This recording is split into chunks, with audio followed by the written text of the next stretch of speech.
అవి మనతోనే ఉన్నాయి.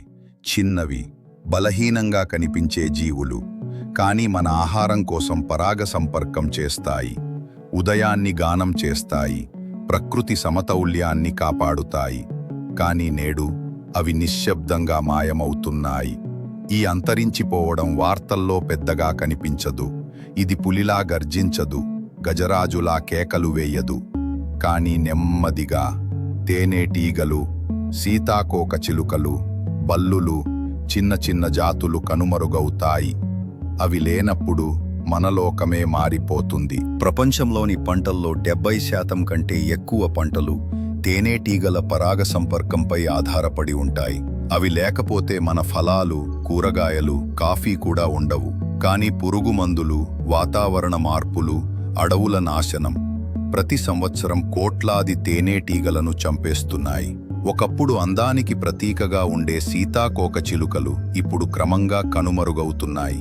అవి లేనట్లయితే పర్యావరణ ఆరోగ్యం కూలిపోతోందని అర్థం. బల్లులు ప్రకృతి హెచ్చరికల గడియారం. వాటి చర్మం కలుషితాన్ని త్వరగా గ్రహిస్తుంది. అందుకే నీరు, గాలి కాలుష్యం మొదలవగానే అవే ముందుగా చనిపోతాయి. బల్లులు లేకపోతే మనకు ప్రమాదం దగ్గరలోనే ఉంది. ప్రపంచవ్యాప్తంగా పక్షుల సంఖ్య తగ్గిపోతోంది. ఒకప్పుడు ఉదయాలు గానాలతో మొదలయ్యేవి, కానీ ఇప్పుడు ఆ గానాలు నిశ్శబ్దంలో కలిసిపోతున్నాయి. చిన్న జీవులు పోయిన తరువాత పెద్దవి కూడా పోతాయి. తేనెటీగలు లేకపోతే పంటలు విఫలమవుతాయి. బల్లులు లేకపోతే హానికర కీటకాలు పెరుగుతాయి. పక్షులు లేకపోతే విత్తనాలు వ్యాప్తి చెందవు. ఈ నిశ్శబ్ద అంతరించిపోవడం వారి సమస్య మాత్రమే కాదు, అది మన సమస్య కూడా. అవును, మనం ఆపగలం.